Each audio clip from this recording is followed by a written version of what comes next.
Several workers walked off the job at a construction site in Jamaica, Clarendon, Tuesday afternoon. The workers shut down activities, demanding a meeting on site to discuss safety and wage issues. TVJ Shamela Pullin reports. 70 workmen put down their tools for several hours at the construction site for a commercial complex in Jamaica, Clarendon on Tuesday morning. They are disgruntled over several issues affecting them, primarily their wages. They say they have been paid $1,800 for working 9 hours each day. It increases to $2,200 if they have a skill.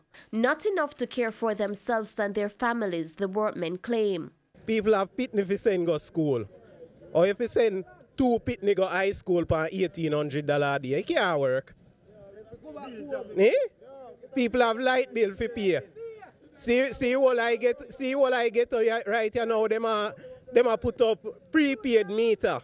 And I say people have a tap thief electricity. Oh, you go pay electricity bill. Send pitney go school.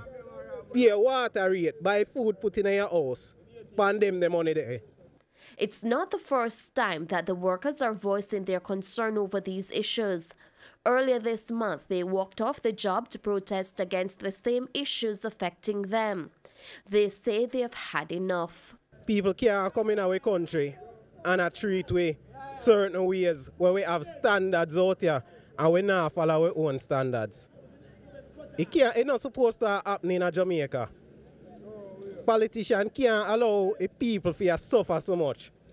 The workers are trying to get union representation as they feel a union would be in a better position to argue on their behalf. The workmen say all they have been getting is the runaround and no one to talk to. So therefore we don't have no other alternative but to go to the media and say we voice our disgust. What decision on the plan to take this time? We don't plan for work none at all until we get a meeting with ZDA, the hierarchies, to come down and give you a meeting. No, they want us to come to Kingston to have a meeting, 2 of us. And we said no, we want a meeting on this side.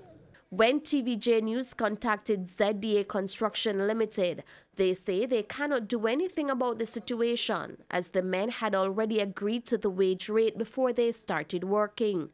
Meanwhile, the workers are calling on the government to intervene. Shamela Pullin, TVJ News.